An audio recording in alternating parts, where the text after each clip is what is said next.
This is going to be a continuous journey.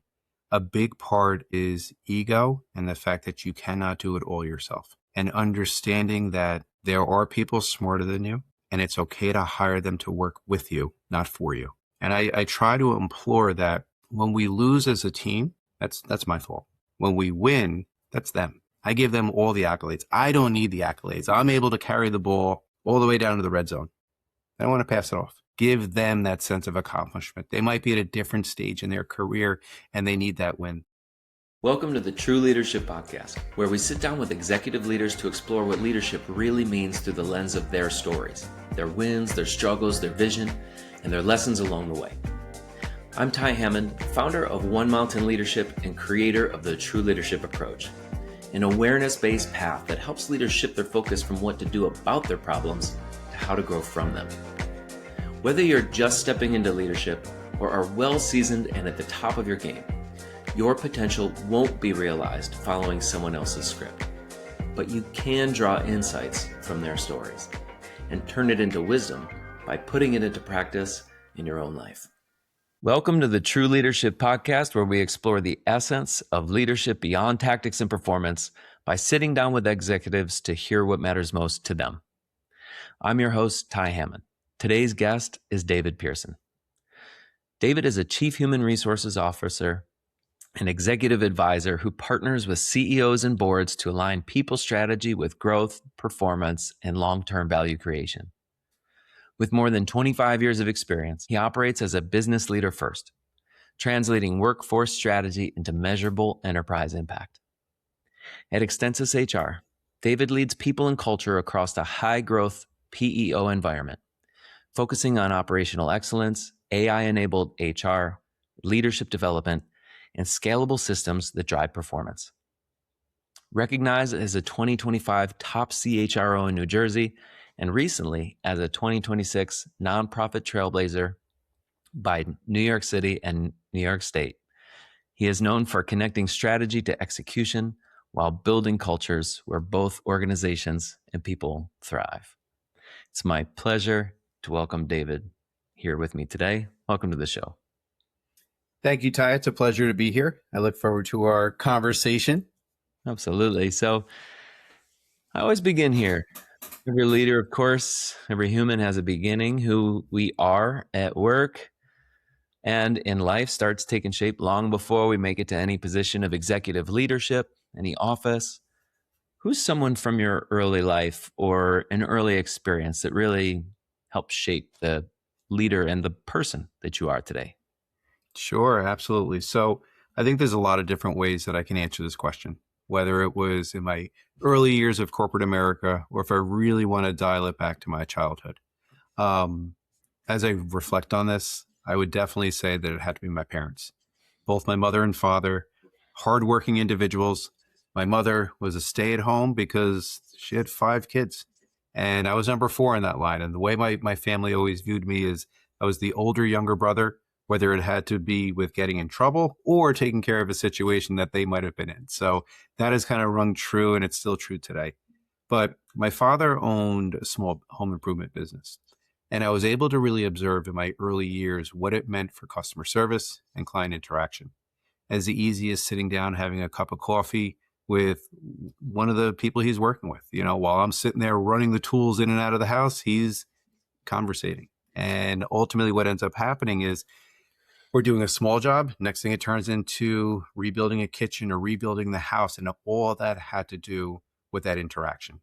And it was always doing the right thing when nobody was looking. And that's really what kind of tailored my initial part of my journey into leadership. And there's been so many steps along the way.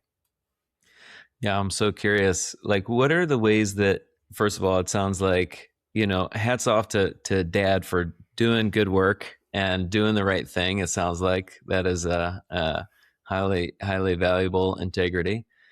What are some of the other ways that, your relationship with your mother and or your father have really shaped how you show up as a leader yourself?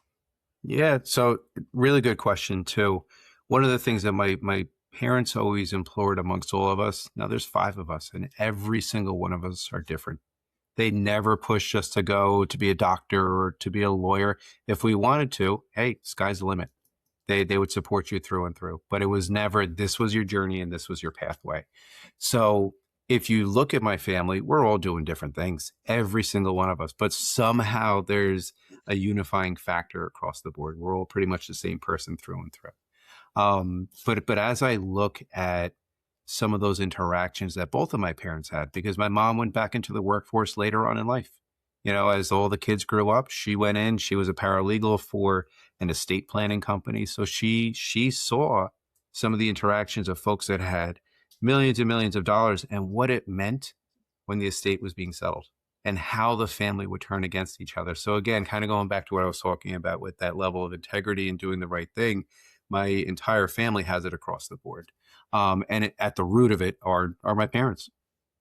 Curious, especially that particular comment you made right at the beginning there about not being pressured into being, one particular thing and being given the spaciousness to, be who you are. What are the ways that you feel like that shows up in your leadership day to day? Empathy. So trying to meet people with where they are and where they're coming from. I would love to say that everybody comes in and is so happy to be at work. The reality is some of them just had the worst day of their life, received a terrible phone call, had an argument with a significant other. Their child is driving them nuts, but they're coming to work, whether it's in office or out of office, to get a break from that, right? But they may not have 100% of operations. They may be at 80%, and that's okay. So understanding where they are and trying to meet them where they are. Also, I'm a manager and a leader that I don't manage every step of the way. The reason I hire people into a role is because they are better than me and they are smarter than me. So why am I going to make sure that they follow every single step to get to the outcome? Think with the end in mind, right? That is one of the areas that we've always been a focus. And as long as we get to that end result, don't really care how you get there. Amazing. Well, I'm really curious to hear you expound a little bit. Of course, this is the True Leadership Podcast, and here we're exploring the essence of that. I'm curious to hear, what does true leadership mean to you? What makes a true leader in your eyes? So I build off of a philosophy of servant leadership. There is nothing that I expect folks to do that I'm not willing to do myself. I also have an obligation to anybody that's working with me or for me to help them understand the vision that I have. And ironically, it's funny, my team always says to me, David, sometimes you start the sentence in the middle. And I laugh. I go, yes, because I've had the conversation in my head 400 times over.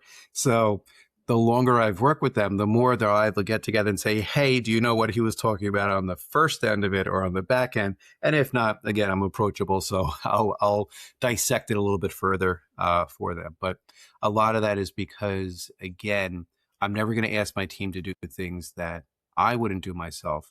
And then also I take the mindset that in order for me to work on other projects or to move up in my career, I have to give them visibility and insight to what I'm doing day in and day out. So I attempt to be a mentor in some capacities, and I hope I strike the iron properly for them. But I try to implore that amongst managers as well. Like, it's okay for folks to see what you do day in and day out, because you can't move up if you're not willing to provide them that information. I'm curious what difference you see that make, and how you see that actually mattering or making a difference in the lives of the folks that you're working with. Yeah. So we often hear lead from the back, lead from the front, right? And it depends on what the situation is. And I firmly believe in that. If you're going down a dark alley, lead from the front, don't lead from the back. But if you're perched up, lead from the back so you can see the full landscape, right? And that's where I think often in leadership, folks get wed to one component of that and they leave it that way. I think one of the biggest results that I've seen is I've always had longevity for retention, for employee retention, because I'm willing to work with them. They call me up, hey, listen, my car broke down. All right, what can I do to help you out? It has nothing to do with work, but where can I help you out? Just to make certain. And they remember that. And I'm also through and through, I'm not a clock watcher and I'm not a PTO watcher. My attitude is that work is going to be there for, for as long as you want it to be. But again, kind of going back to the success part of it is I have very, very qualified individuals that I work with. They have great questions, and I usually disclose it. And sometimes I'll add some personal elements into it. So it's not just a person in a suit sitting behind a desk. You're actually seeing an individual that's willing to work with you. Yeah, well, I'm hearing in that not only empathy, but real trust and care, like really actually caring for people. I'll tell you this, and of course in this podcast, just in life, and experience, that is such an essential component for folks coming to work every day. So It much. really is. It really is. And the reason why is everybody has their own story and everybody's going through their own situation. And just because you went through a situation and you, again, going back to the sibling aspect, I had a different upbringing than my brother, but we lived in the same house because it's all in the interpretation as to how things were managed and how you interpreted it. And that's the same with your employees, right? So your employees are going through situations at home, or they have major aspirations in an organization. One of the things I've always told employees is that my job is to build their resume. There is not too many managers that say that. At some point in time, they're going to leave me. That's okay. And I say that, tongue in cheek and begrudgingly, I'll say it's okay that they leave me. But if I'm able to give them the ability to learn additional skills so they can move on and up into the position that they desire, great. That means I did my job. And I've always looked at it this way too, from a mentor standpoint, because I do mentor quite a few people. My job is to make sure that I reach behind me on that ladder that I'm climbing to help the next person up, to give somebody that ability and opportunity of how to navigate an organization. And it may not be the same journey that I had, and that's okay, but it just gives them a real life example as to what's possible and what, hopefully they far exceed anywhere that I'll be. Well, it's amazing, and that kind of leadership is extremely powerful. It makes me curious about how you got to this place. Of course, like the path of life and leadership is long, and at least in my experience, some of these truths and this wisdom come hard earned and well earned. I'm curious if you can share about a time, like a turning point in your own life, a time when you realized that your way of leading or living was really no longer meeting the demands of work and life, and you really needed to grow. Yeah, really good question. And I'll take you back to my professional journey as close to an elevator pitch as I can get with as long as it's been. And the more I talk about it, the more I come to the realization that I'm not as young as I mentally think I am. My body does remind me of that every single day. But again, everybody's journey is a little bit differently. So going back to what I was saying, family of five, father owned a home improvement company. It's not like there was a lot of cash flowing all around, right? And you never felt it as a family, but you felt it. And I think that's really what shaped myself in terms of the business world. Observing my father working with clients and then getting into a retail organization. Worked at a retail organization because I said to myself, no more home improvements for me. But meanwhile, it's ingrained in my DNA and I'm still doing it to this day. So I worked at a retail organization from the time I was 16 to 18 years old. At 18 years old, I anticipated going into the military. Why? I was not the best student. Didn't have to do with intellect. It all had to do with will. And my will was not inside the four walls of any high school that was out there. So at that point in time, I said, oh, great, I'm going to go into the military, working in this retail environment. And within that environment, they had said, you want to stay on as manager? And I went, what do I have to lose? Military's not going anywhere. If it doesn't work out, fine. I'll go in at 18. I go in at 19. Everything will be okay. So as I'm working there, I was asked to come on as a partner. And again, that was one of those where, okay, I have to get creative with funding. How am I going to get in here? And I purchased almost every way with every paycheck, so on and so forth, right? So I did that from the age of 19 to 24, 25, built the business up. And I would love to say that I did it all myself. I didn't. I had help building the business up. But I was a very new manager. And at that time, I thought you rule with an iron fist. Doesn't matter what you say. As a 19-year-old kid, he's going to do this. Yeah, everything was going great, right? So that was one of those realizations that that's not how you manage. I had so much turnover. I was a jerk. And it's okay to realize that. And I came out of that. But at 24 years old, I had said, this is not all that I'm going to do. I need more in life. And business grew, things were fantastic, made some amazing contacts. And I said, okay, it's time for me to leave. So I left and I went back to school.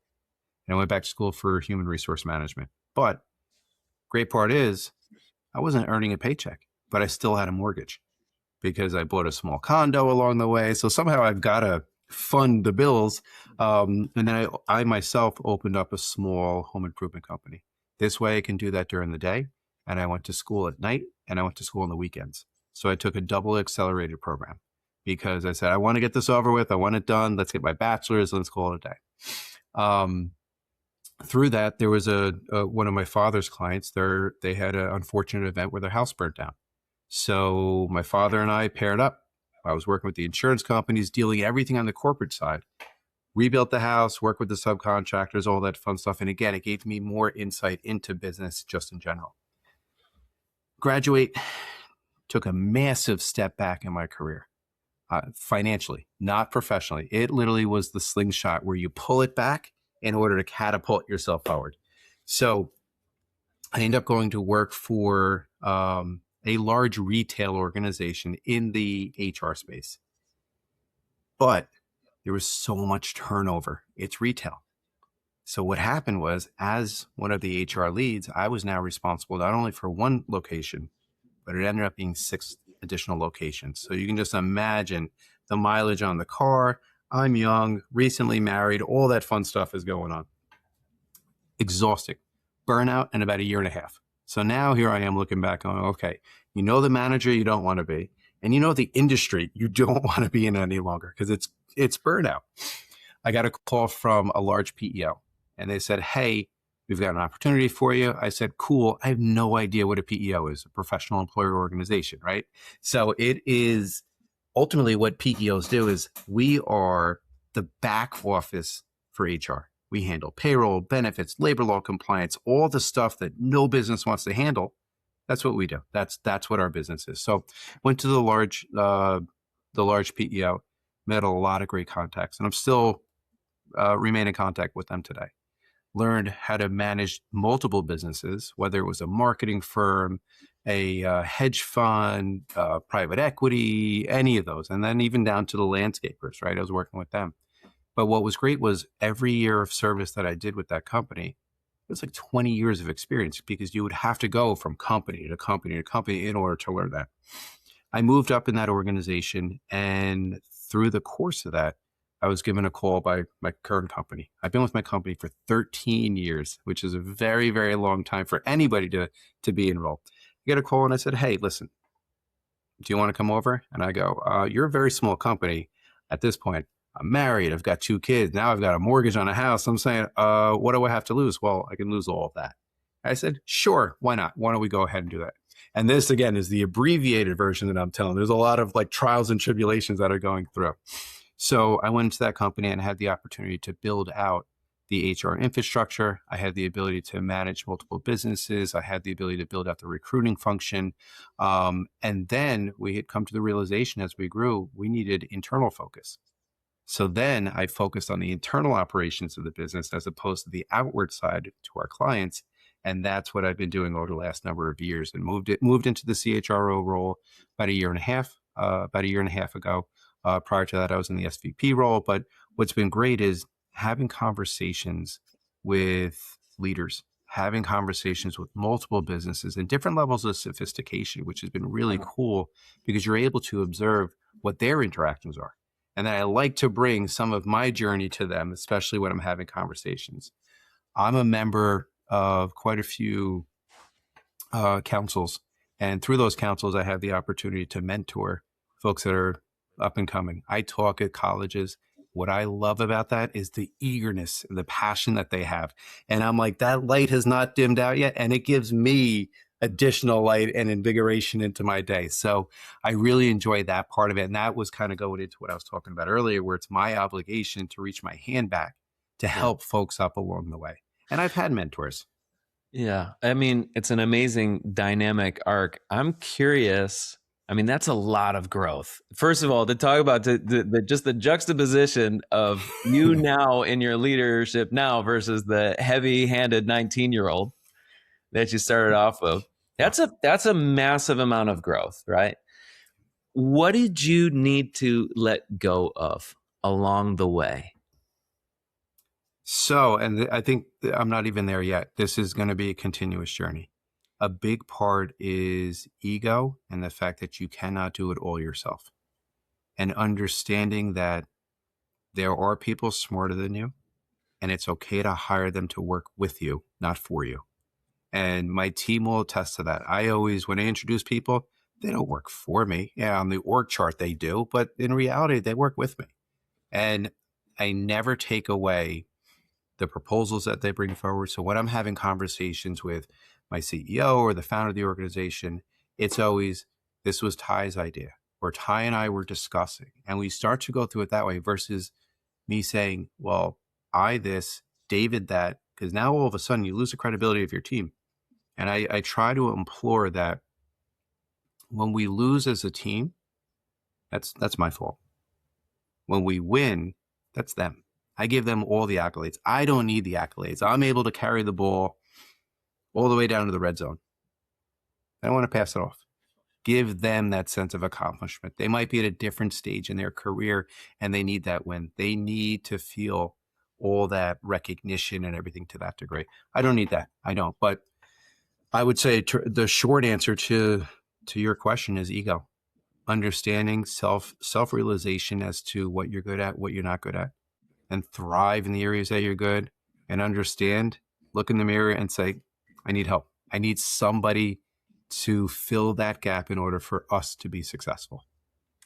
I'll tell you, in my experience, that level of self-awareness and humility is essential to have the kind of growth that you've been experiencing, and to be able to be in a position to really uplift and be a servant leader. So Yeah.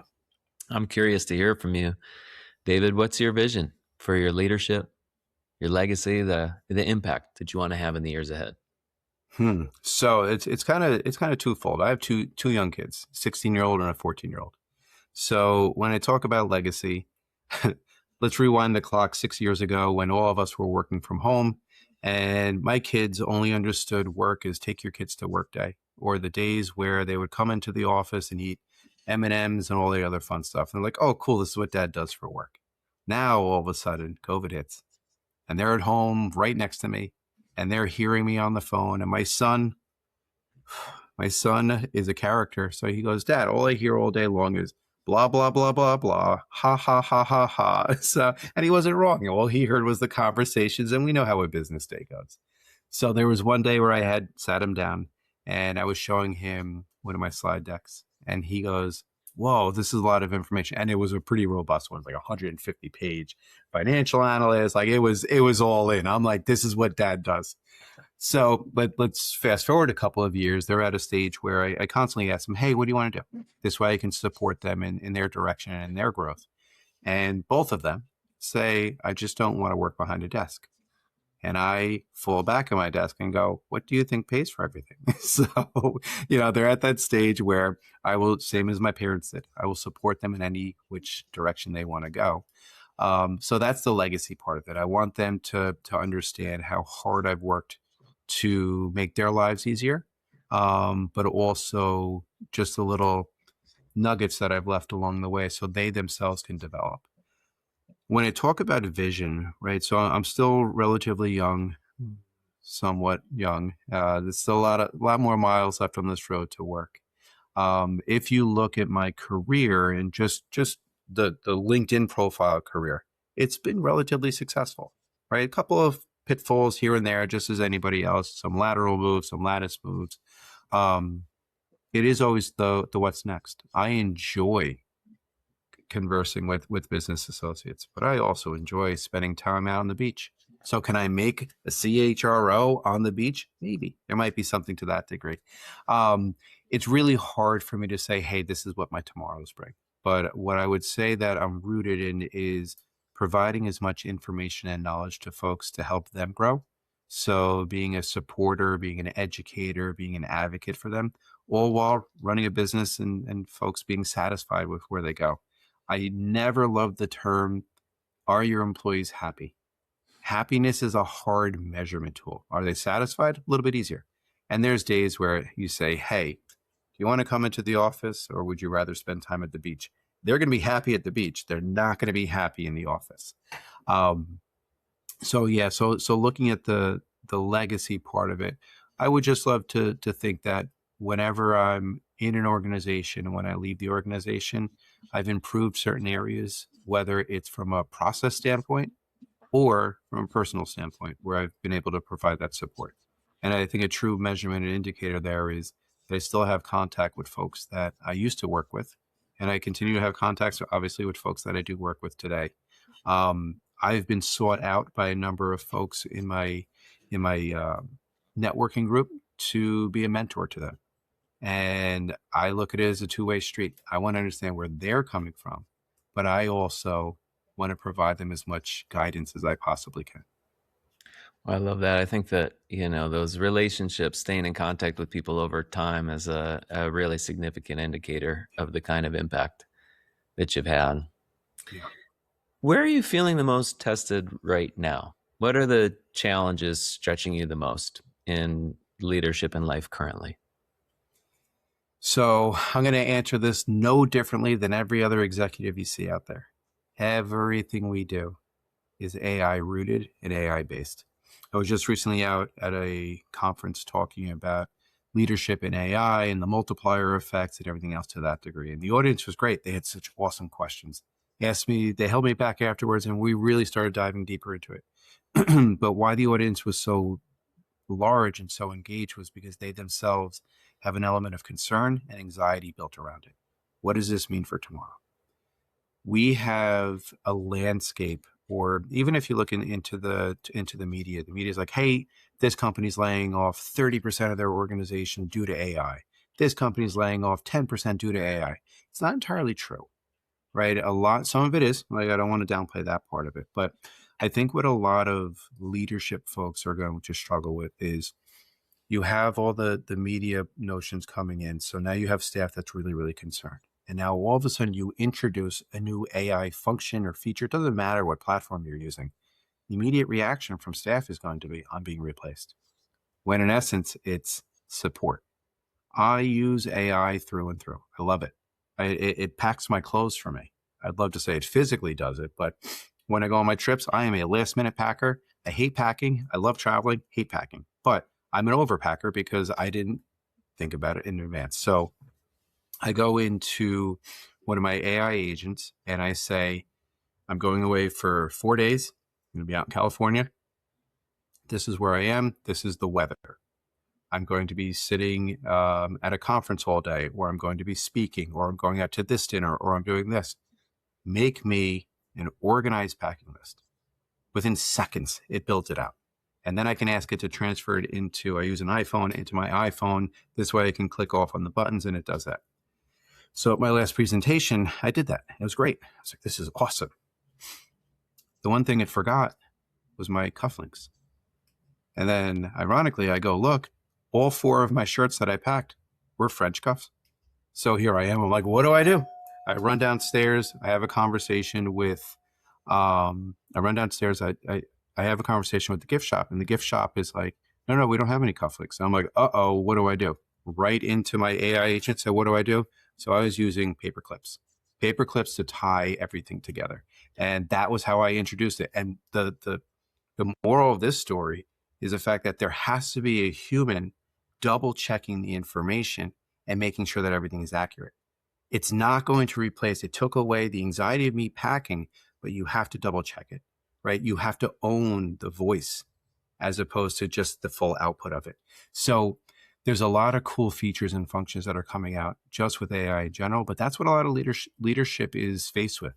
The anxiety and concern of the teams, the cost structure of that. We don't know what that looks like. You know, you're seeing a lot of articles on that, but also the adoption. If you don't adopt it, everything's going to move so quickly past you.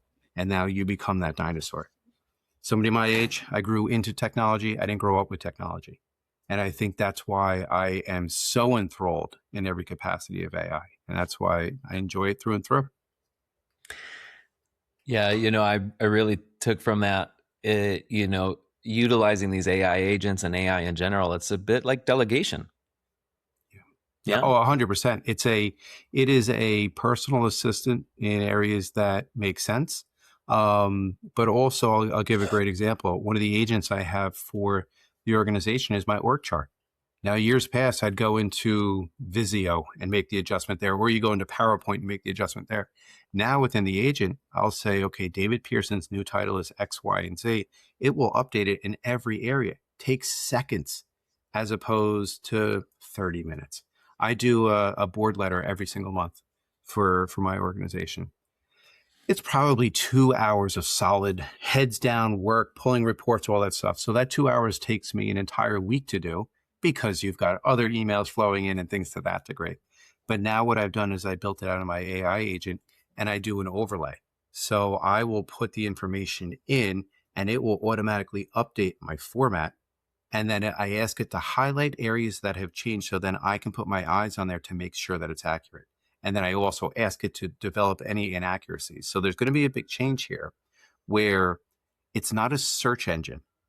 You almost have to ask devil's advocate. You almost have to ask the reasons why it's not going to work. And then this way it kind of goes into there. So the minds of all of us are going to have to shift a little bit in order to utilize these programs to the best of our ability. 100%. Well, there's so much more. I can just tell that you're a wealth of information and enthusiasm there. Maybe we'll have another conversation and just focus on AI. I feel like we could fill out multiple hours with that. I'm curious, what's your take on what's separating leaders who are really excelling right now from those who are really struggling? Curiosity. I honestly think that that's a curiosity and, checking your ego at the door, right? I think there's so many leaders that could be so much better if they would just give their staff the opportunity to grow and give their staff that opportunity to really lean in. There's a lot of unknown, right? There's a lot of private equity kind of floating through. So folks are concerned about that. They don't know what to say, how to say, or when to say. But I was taught early in my career within a corporate world, lean in, you have a lot of good things to say. Because I was new at the table and I was quiet. And the person said, if your voice is not stated, it's not heard. And if you're not heard, where's the value? I could be doing all the right things.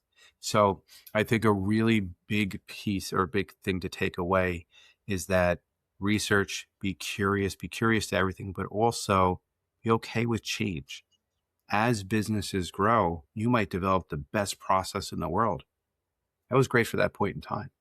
Now the business has grown so much, you have to scrap what you built that was absolutely fantastic. You're almost living off of the past.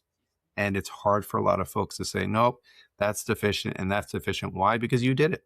So again, it's that whole ego piece, kind of checking that to the side. With that curiosity, I'll tell you time and time again, the more that I lean into my own leadership work, personal development, working with leaders, I see curiosity as an absolute superpower, quite honestly. Yeah. This last question here is a little bit more of an invitation. You have the time and the space here to offer to our listeners whatever it is that's most in your mind and heart to share right now, anything at all. Take your time. The floor is yours. It's a lot to ponder upon. What I would say is for anybody new in business and anybody experienced in business, just be open-minded. This landscape is changing very, very quickly. I would love to say it's all rooted in AI. It's not. Whether it's from educational channels, whether it's from folks coming into your organization that are brand new out of school, they might be smarter than you, and that's okay. They might have a different way to look at things, and that's okay. Bring them into the tent, help them understand, help guide them. Don't be afraid to be replaced. Everybody is replaceable at work, and we don't like to think that. We like to think that we're irreplaceable. So the more you engage with that, the better you feel day in and day out. From a personal standpoint, don't let work overtake your personal life. I say that, I don't live it, right? I try to strike the good balance. When things are going well at home, they're going terrible at work. When things are going terrible at home, they're going great at work, right? And I think that's everybody's balance there, but try to find that balance. I look at my children today that are getting closer and closer to the age of being out of the house, and it's gone extraordinarily fast. And I'm happy and proud that I was able to balance as much time as I did. Did I give up opportunities to do so? Absolutely. That's okay. Because when they're out of the house and when they're living their own lives, I hope they look back, and we're talking legacy before. I hope they look back and say, okay, this is what Dad did. I know what he did, but that's my story. That's not their story to tell. They're going to have their own story. So I would say from a business and leadership standpoint, there is a very fine line between how you manage your house and how you manage your business. And all too often you can say, oh, with my children, I do X, and with my employees, I do Y. But sometimes the outcome is exactly the same. Well, David, I so appreciate the wisdom that you've shared here with me today. I've gotten so much out of it, and I'm sure that whoever listens is going to equally benefit from what you've shared here. Thank you so much for being our guest on the True Leadership Podcast. Thank you for having me, and I look forward to continued conversation. That's it for this episode of the True Leadership Podcast. If you enjoyed this conversation, you can subscribe to YouTube, Spotify, Apple Podcasts, or wherever you're listening to this to catch future episodes. This conversation was brought to you by One Mountain Leadership, where we help leaders grow the capacity, confidence, and presence of true leadership through the True Leadership Approach. To learn more about the approach, our offerings, our community, and how we can help you realize your potential in both leadership and in life, visit us at onemountainleadership.com.